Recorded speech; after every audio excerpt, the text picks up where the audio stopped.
Welcome to Deep Dive into Knowledge.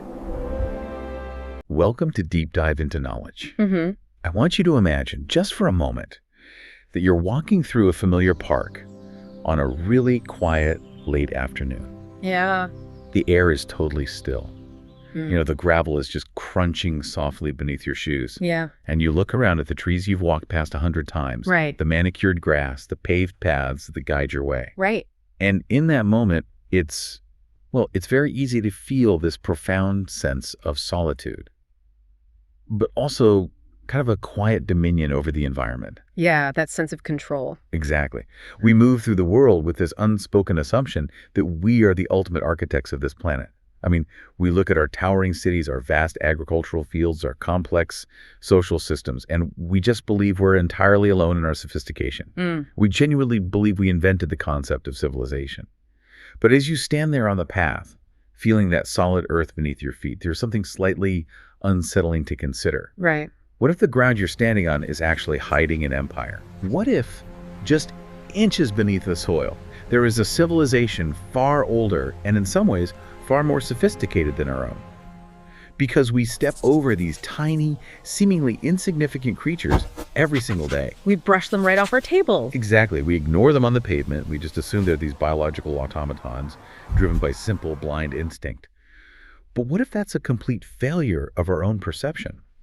What if these creatures aren't solitary wanderers at all, but rather, cells in a massive, ancient, and entirely invisible intelligence? It changes everything about how you see them. It really does. We are surrounded by sovereign nations that were building complex metropolises, managing resources, and mastering their environments long before human beings even possessed the capacity to wonder about them. Right. And it creates this strange paradox for us. We are profoundly outnumbered and in a lot of structural ways, out-engineered by this unseen world carrying on silently beneath our very steps. So, to understand this invisible empire, our mission today in this deep dive is to synthesize a huge range of scientific and philosophical thought. We're going to examine decades of biology research detailing subterranean architecture. We'll explore multi-species chemical warfare, and we'll look at the philosophy of thinkers like Daniel Dennett to question the very nature of consciousness itself. It is a massive topic. It is. So let's just begin with the fundamental mystery here. How is it possible that a society of millions can operate a sprawling metropolis without a single mind comprehending the whole? Well, it's a question that completely challenges how we understand intelligence. When we look down and see an individual insect performing a task, our human bias just tells us to view it as a solitary creature making a solitary decision. Right, like it has its own little agenda. Exactly. But that surface-level observation really hides the true machinery at work. What you're actually looking at is a superorganism. A superorganism. Yeah. The line between a group of individuals and a single unified living entity is entirely blurred here. In these societies, the individual doesn't possess the blueprint. So the single ant doesn't know what it's building? No, not at all. The individual doesn't even comprehend the concept of a city. Yet, through countless local interactions and distributed intelligence, millions of individuals basically fuse into a collective entity. And that entity functions like a single organism. Precisely. A highly complex living organism capable of architectural and social feats that honestly rival our own. That concept of a superorganism forces us to really confront our human bias regarding what actually makes a city, because we tend to think of a city as requiring concrete, steel, central planning committee drawing up blueprints. Right, mayors and architects. Yeah, exactly. Oh. But if we move from the abstract idea of a hidden empire to the physical reality of their architecture, what is the actual physical scale we're talking about for these subterranean spaces? The physical scale is genuinely staggering, particularly when you look at leafcutter ants in South America. We are not talking about a few random holes in the dirt here. Right. We are talking about engineered architectural majesty. Just to give you a sense of it, a single mature leafcutter ant colony can span over 600 square meters. Wait, 600 square meters? That's what is that comparable to? To put that into perspective, that is a footprint larger than 2 standard basketball courts placed side by side. Under the ground. Under the ground. And the central mound of excavated earth on the surface alone can reach 30 meters across. Wow. And that's literally just the surface. Beneath the ground, the nest plunges up to 16 feet deep, and it consists of thousands of interconnected chambers. Wait, 16 feet deep. Let me just stop you right there, because I know a bit about human mining and subterranean engineering. Sure. You can't just dig a hole 16 feet down and pack millions of bodies into it without massive ventilation shafts. I mean, in a human mine, the workers would quickly suffocate on their own body heat and carbon dioxide. Oh, absolutely. They would die very quickly. So you're telling me creatures a fraction of an inch long have figured out HVAC and ventilation systems without electricity or fans? Exactly. And the way they've solved this is an absolute masterpiece of fluid dynamics. How does it work? So down in those deep chambers, the ants cultivate their food. And this process, combined with the body heat of millions of ants, generates a really significant amount of heat and carbon dioxide. Right, which is toxic if it builds up. Completely toxic. If that carbon dioxide were to build up, the entire colony would indeed suffocate within hours. So the ants construct specific engineered ventilation tunnels. Okay. They design these central chimneys near the very top of the mound, where the warm carbon dioxide-rich air naturally rises and escapes the nest. So they're just using the natural property of heat rising to push the toxic air out. Yes, exactly. But wait, how does the fresh air get back in? That is the brilliant part. As that warm air rapidly rises out of the central chimneys, it actually creates a negative pressure inside the nest. Oh, I see. Yeah, this negative pressure acts as a passive pump. It literally draws fresh, cool, oxygenated air down through smaller peripheral tunnels that are located further away from the central mound. And it pulls it all the way down. Right, it pulls it deep into the lower chambers. It's a perfect system of passive cooling and gas exchange. That is unbelievable. And the craziest part is that all of this is achieved entirely through distributed intelligence. There is no central architect telling an ant where to dig a ventilation shaft. All right, no one's holding a blueprint saying, we need a chimney here. Exactly. Yeah. Millions of workers are just following simple local rules based on sensing soil temperature, moisture, and chemical cues in the air.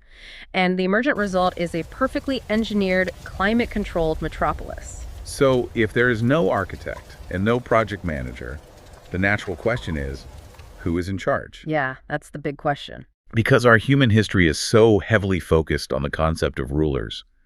Even when we talk about ants, we use terms like the queen. It creates this fairy tale view of an ant hierarchy, as if she's sitting on a tiny throne directing the workforce. Right, tapping a scepter. Exactly. So if no one is giving orders, how are complex tasks actually divided and managed across millions of individuals? We really do project our own political structures onto nature, and in this case, it is entirely misleading. The traditional myth of the ant king and queen needs to be completely dismantled. Oh. In these colonies, there are no kings. There are queens, but the queen is absolutely not a ruler. She doesn't give a single order. Really? None at all? None. She does not manage the economy, she doesn't decide where to dig, and she doesn't direct the soldiers. She is, quite simply, the colony's reproductive engine. So she just lays eggs? That's her only job. Sure. The division of labor is instead managed by a profoundly complex caste system, which is driven largely by physical scale. What do you mean by physical scale? Like their size? Exactly. As a colony grows in population, it diversifies its workforce physically. In leafcutter societies, you have the majors, which are the massive soldiers and heavy lifters. Okay. Then you have the media, which are the generalist workers who travel out to cut and transport the leaves. Below them are the miners, who patrol and defend the foraging paths. So they literally grow different sized bodies for different jobs. Yes. And finally, you have the absolute smallest caste, the minims. The minims. I imagine being the smallest in a city of millions means you are relegated to very specific internal tasks. Yes. Because they are so small, they can navigate the tightest spaces. So the minims tend to the delicate larvae in the intricate fungus gardens. That makes sense. But within this group, there is a subcaste with a very specific critical job. They act as dedicated garbage collectors. Oh, wow. In a dense underground city of millions, packed into humid, warm chambers, managing waste wouldn't just be about cleanliness, would it? It would be a matter of life and death. It's the primary vector for disease. I mean, a single outbreak of a fungal or bacterial infection could wipe out a population of 8 million in a matter of days. Right. And this is where we see an advanced infection control protocol that is truly humbling. The ants construct isolated waste disposal chambers situated far from the living and farming areas to prevent contamination. So they literally have landfills inside the city. Yes, but here's the incredible part. Once a minim takes on the role of a garbage collector, moving decayed matter and dead fungus into these isolated waste chambers, they permanently isolate themselves. Wait, permanently? Yes. They will never again interact with the healthy fungus gardens, and they will never go near the queen or the vulnerable larvae. So it is essentially a one-way trip to a subterranean radioactive waste facility. That's a very accurate way to describe it. And once you put on the hazmat suit and go in, the airlock shuts, and you never see the rest of society again. Yeah. They sacrifice their freedom to move through the colony to ensure they never spread disease back to the healthy population. It's a permanent, voluntary quarantine, hardwired into their social structure. That is just. It's a deeply unsettling yet brilliant protocol, a permanent exile for the health of the whole. They'll spend the rest of their short lives solely turning over the toxic waste to speed up its decomposition until they die inside the waste chamber. Wow. And what about the queen, if she's not directing this massive workforce?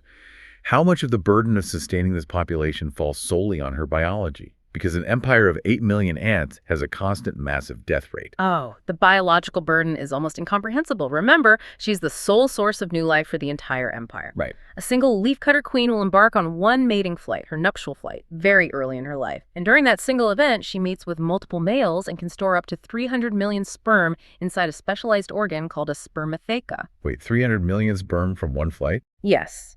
And she retains this sperm, keeping it perfectly alive and viable inside her body, and uses it to continuously fertilize eggs for the rest of her life. And how long does she live? Which can last for 15 to 20 years. You're kidding. No, she is a living factory, powering the demographics of an entire civilization for decades, without ever giving a single command.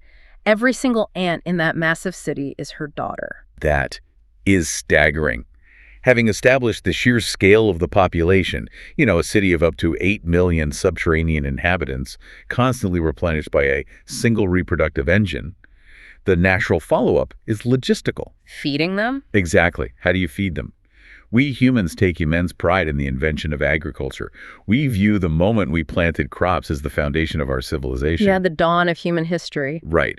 But these ants beat us to the plow by a staggering margin, didn't they? They beat us by tens of millions of years. Leafcutter ants domesticated their food source approximately 60 million years ago. 60 million. And to put that in context, human agriculture is roughly 10,000 to 12,000 years old? Exactly. It's a blink of an eye compared to them. Yeah. The ants engage in this profound mutualism with a specific type of fungus. Right. When we see a line of leafcutter ants carrying pieces of leaves back to their nest, they're not gathering a salad to eat. The ants cannot actually digest the plant matter they harvest. So if they can't digest the leaves, what is the biological mechanism at play here? Why go through the massive energy expenditure to harvest them? Because they act as highly sophisticated farmers. They carry the leaves deep underground, chew them into a soft pulp, and use that pulp to feed their sprawling subterranean fungus gardens. Oh, so they're feeding the fungus. Exactly. The fungus acts as an external digestive system. Plant matter, particularly the substance called lignin, which gives the leaves their rigid structure, is incredibly difficult for most animals to degrade. Right, like wood. Yeah. The fungus, however, possesses the biological tools to break down these tough plant toxins and structures. It consumes the leaf pulp, neutralizes the plant's natural defenses, and converts that energy into a highly nutritious form that the colony can actually utilize. So it's literally a biological assembly line. Yeah. But if the adults are cutting the leaves and the fungus is breaking them down, how exactly does the nutrition cycle back to the ants? Do they just eat the fungus like mushrooms? Well, this is where the mechanics of their agriculture become highly complex. Adult leafcutter ants do not actually eat the fungus itself for their primary calories. Oh, don't? No, they drink the energy-rich sap from the leaves as they cut them. The fungus is cultivated almost exclusively to feed the larvae, the growing young of the colony. Oh, okay, so the adults drink the sap, the fungus eats the leaves, and the babies eat the fungus. Mostly, yes. However, the adults do play a crucial hidden role in the chemistry of the farm. Oh, so? The adults ingest very small, specific portions of the fungus, but they do this not for calories, but to extract specific digestive enzymes. Enzyme? Yeah. As the adult ants process these enzymes through their own bodies, they eventually deposit them via their feces directly onto the freshly chewed leaf pulp at the top of the garden.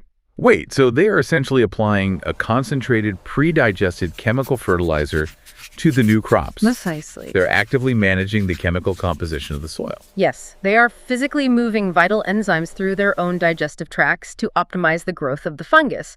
And over 60 million years, this mutual adaptation has become absolute. Absolute in what way? Well, just as human beings domesticated corn from an inedible wildgrass to the point where modern corn cannot reproduce without human intervention, the ants have fundamentally altered their crop. The fungus has changed. Radically. The fungus they farm has lost its ability to reproduce by spores. It can no longer survive in the wild at all. Wow. It produces specialized nutritional structures called Gongylidea, whose only purpose in the universe is to be harvested and eaten by ant larvae. It is perfect domestication. That is incredible. But, where there is agriculture, especially dense monoculture, there are always pests. Human farmers constantly battle blight and disease, which can wipe out entire harvests. Absolutely. In a closed, dense underground society, what happens when these vital subterranean crops face a pandemic? Because a single pathogen could theoretically cause total societal collapse. It absolutely could, and the threat is constant. The ants' fungus gardens are perpetually targeted by a highly invasive, specialized fungal parasite called Escovopsis. Escovopsis. Yeah, this parasite has evolved alongside the ants for millions of years. If this parasite infiltrates the garden and is left unchecked, it will rapidly consume the cultivated fungus, starve the larvae, and ultimately destroy the entire colony within days. So how does a society of millions, packed into a humid underground space, avoid total devastation? They don't have chemical factories to manufacture pesticides. Actually, they do have chemical factories, but they are entirely biological. What do you mean? They engage in a subterranean chemical arms race. The ants don't just farm their food, they also cultivate protective bacteria, specifically from the genus Pseudoanocardia, directly on their own exoskeletons. Wait, they grow bacteria on their own bodies? They do, and these bacteria produce powerful antimicrobial compounds, essentially highly targeted antibiotics. So the ants physically rub their bodies against the fungus gardens to apply these antibiotics and suppress the Escovopsis parasite. They wear living armor that secretes antibiotics. That is amazing. But surely the parasite adapts. I mean, human hospitals struggle constantly with antibiotic resistance because bacteria and fungi mutate so quickly. How do the ants keep their medicine effective for 60 million years? Because it's not a static defense. This is an active, real-time evolutionary war. The parasite, Escovopsis, has evolved to produce specific chemical weapons of its own. Like what? It secretes a compound called chironine-D, and this chemical is designed to inhibit the ants' protective bacteria. Furthermore, if chironine-D accumulates in the ants' tissues, it alters their behavior and is eventually lethal to the workers themselves. Yeah, so the parasite attacks the ants' bacterial defenses and the ants' nervous system simultaneously. Exactly. In response, the ants rely on their bacterial partners to constantly mutate and produce new antibiotic variations. So it's back and forth. Constantly. The bacteria on the ants and the invasive parasite are locked in a perpetual cycle of mutation and countermutation. It's a microscopic multi-species war being fought with advanced chemical weaponry beneath our feet, completely invisible to us. That is a staggering level of biological complexity. Yeah. So we've explored the stable underground empires of the farmers. Yeah. But agriculture requires stability. It requires staying in one place, building massive infrastructure, and defending your territory. If you are a species that doesn't want to be tied down to a farm, you have to find your calories another way. Not to hunt. Exactly. You have to consume on the move. And that requires a completely different, almost terrifying evolutionary strategy. Which brings us to the apex predators of the ant world, the army ants. Right, the army ants. The very concept of them feels like a terrifying thought experiment, doesn't it? Yeah. A moving, living, consuming wave. They represent an entirely divergent evolutionary path, where leafcutters build stationary agricultural empires, army ants are nomadic conquerors, they do not build permanent nests, and they do not farm. They just keep moving. Yes. A single colony can consist of over 15 million individuals. 15 million. And during their active nomadic phase, they don't quietly forage for seeds or dead insects. They launch mass, coordinated hunting expeditions that can overwhelm and consume up to 100,000 animals in a single day. Wait, 100,000 animals in a day? Yes, they will consume insects, spiders, scorpions, and even small vertebrates like lizards or frogs that cannot escape their path. The logistics of moving 15 million hunters without them trampling each other to death must be impossibly complex. When human beings try to evacuate a city of just 1 million people, our highways instantly gridlock. How do 15 million predators move efficiently? The logistics are flawless because they rely on chemical engineering. They maintain order by constructing chemical highways. How does that work? As the vanguard ants move forward, they lay down specific pheromone trails. The physical concentration of the pheromone on the ground dictates the flow of traffic. Okay. The highest concentration of the chemical naturally forms in the very center of the path, because the returning ants, carrying heavy pieces of prey, emit stronger pheromones than the outbound, empty-handed ants. So the chemical physically maps the weight and direction of the traffic. Exactly. Yeah. And this natural concentration gradient organizes the swarm into a highly efficient 3-lane highway. A 3-lane highway made of chemicals. Yes. The fast-moving outbound hunters travel on the 2 outer lanes, where the chemical scent is slightly weaker, while the heavily laden, slower returning ants occupy the central lane, following the strongest scent directly back to the colony. That is brilliant. This traffic optimization, driven purely by the evaporation rates and concentrations of chemicals, entirely prevents gridlock in a swarm of millions. And there is a deeply counterintuitive detail about these apex predators that I want to bring up. They are operating this massive, coordinated slaughter, navigating complex terrain, but they lack a primary sense that we would consider essential for a hunter. Right, their vision. Yes. Army ants are almost entirely blind, aren't they? Yes, most workers completely lack functional eyes. They do not see the world as we do at all. So how do they hunt 100,000 animals a day if they can't see them? They perceive their environment almost exclusively through chemical gradients, physical contact, and, crucially, movement. They are highly sensitive to vibration and motion. So they feel you move.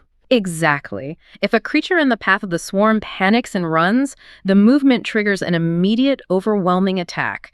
Thousands of ants will swarm the vibration. Yeah. However, because their vision is so limited, if a creature manages to stand absolutely perfectly still as the swarm approaches, the ants simply cannot detect it. The wave of predators will flow directly around them, completely unaware of their presence. That sounds like something out of a science fiction narrative. They are hunters that can only see panic. That's a great way to put it. And because they are a moving wave, consuming everything in their path, they can't build the permanent 16-foot deep cities like the leafcutters. So where does a society of 15 million blind hunters live when the sun goes down? They build temporary structures called bivouacs, but they don't use earth, twigs, or leaves to build them. What do they use? The workers construct the walls, the internal chambers, and the protective weather barriers entirely out of their own living bodies. Their own bodies. Yes. Hundreds of thousands of ants link their mandibles and claws together, creating a solid, living architectural structure, often suspended from a tree trunk or beneath a log. Like a giant ball of ants. Exactly. And inside this living ball, they create climate-controlled chambers for the queen and the developing brood. The workers on the outside constantly shift their positions to regulate the internal temperature and humidity. That is just, Yeah. It's an architecture of flesh and movement. And when it's time to move the next morning, the structure simply unlinks, dissolves back into a swarm, and marches on. Unreal. So, from the physical subjugation of prey by the army ants, it's a natural, if kind of dark progression to ask about how different colonies interact with each other. Right. We know that human societies have a dark history of warfare, resource theft, and subjugation. When we look at how ant colonies interact when their borders meet, we find some truly unsettling parallels.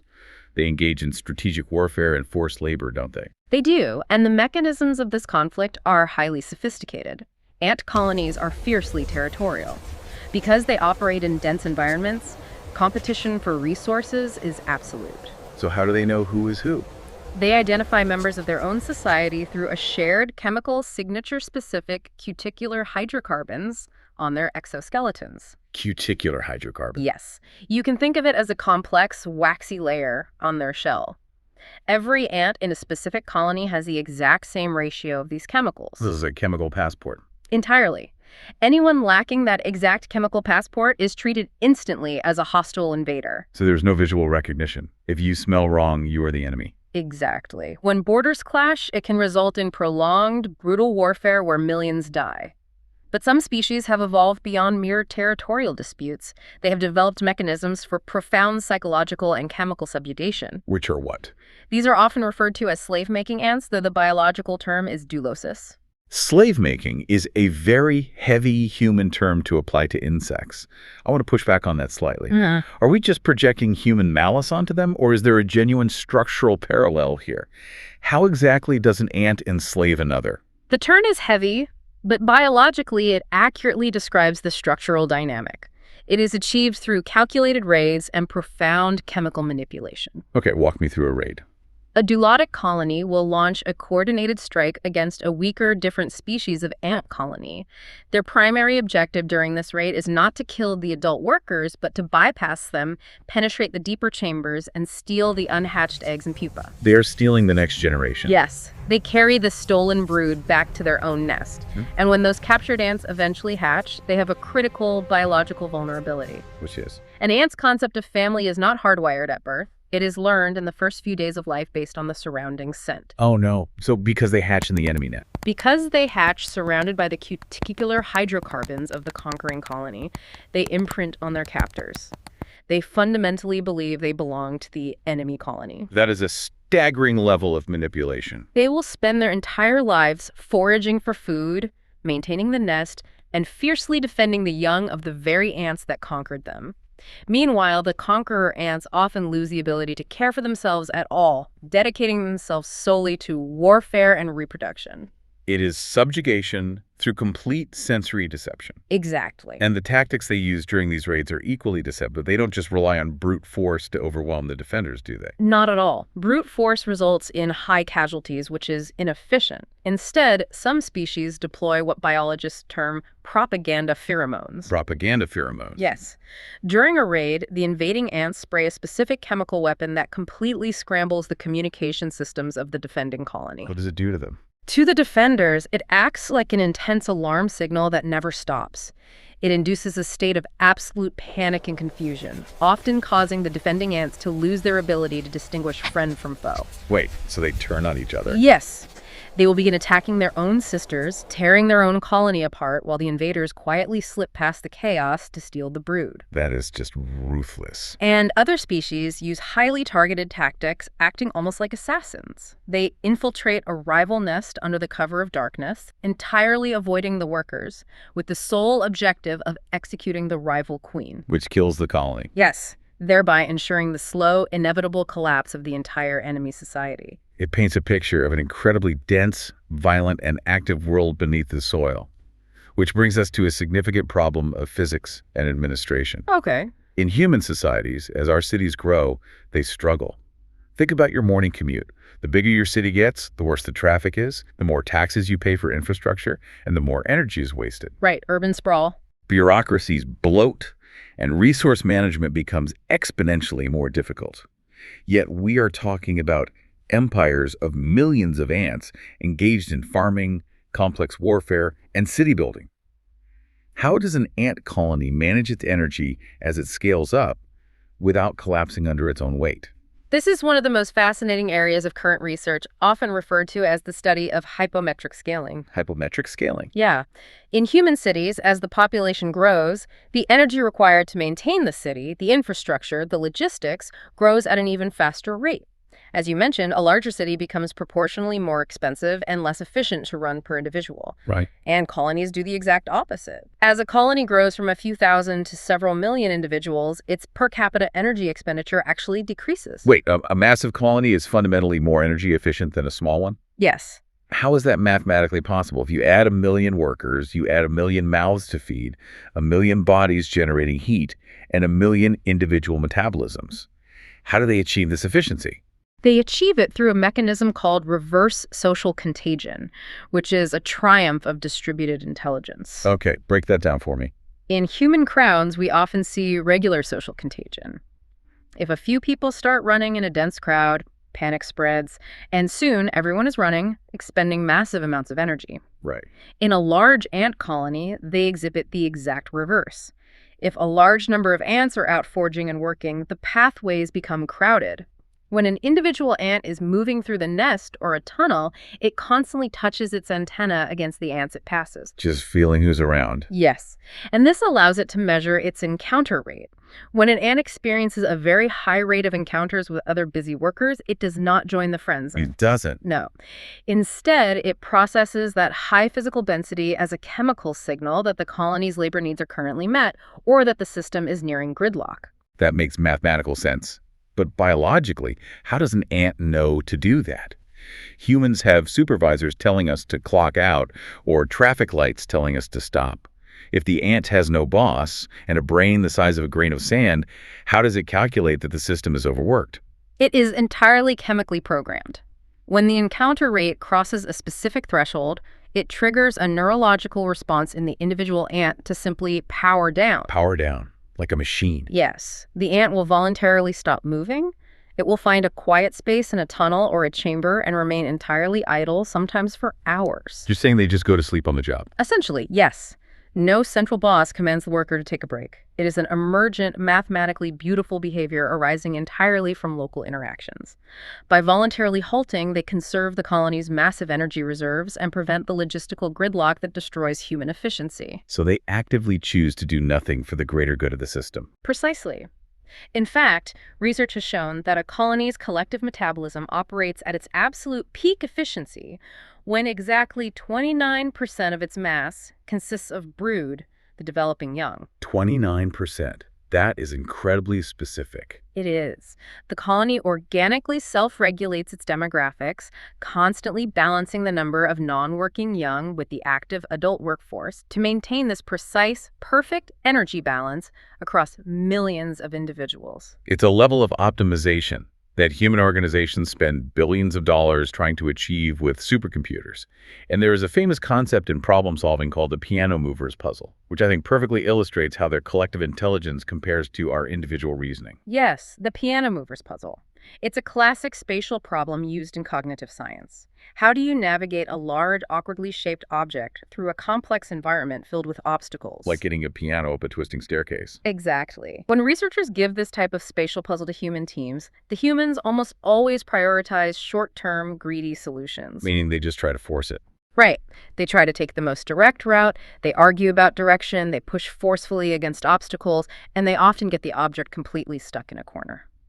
And what happens when you give it to ants? When you present a similar problem to a colony of ants, say a massive piece of food that needs to be moved through a maze-like environment, the ant colony consistently outperforms the humans. Really? Yes. The ants maintain constant chemical communication. They fluidly shift roles around the object. If a route is blocked, they don't obstinately push against the barrier, they instantly diffuse. They just let go. They break away from the object to rapidly explore alternative pathways. They prioritize long-term optimization and the ultimate goal over short-term direct progress. They solve the maze faster and with less energy because the collective doesn't suffer from individual ego or stubbornness. Which naturally widens the lens from the mechanics of a single colony to the profound philosophical implications for the entire planet. We are sharing the Earth with an intelligence that operates on rules entirely alien to our own. We are. So if a single ant is merely a biological cog, following simple chemical rules regarding encounter rates and pheromones, does the colony as a whole possess a mind? Can we call this consciousness? Well, that is the boundary where biology meets philosophy. Right. If you define consciousness strictly as requiring a single, centralized physical brain, then no.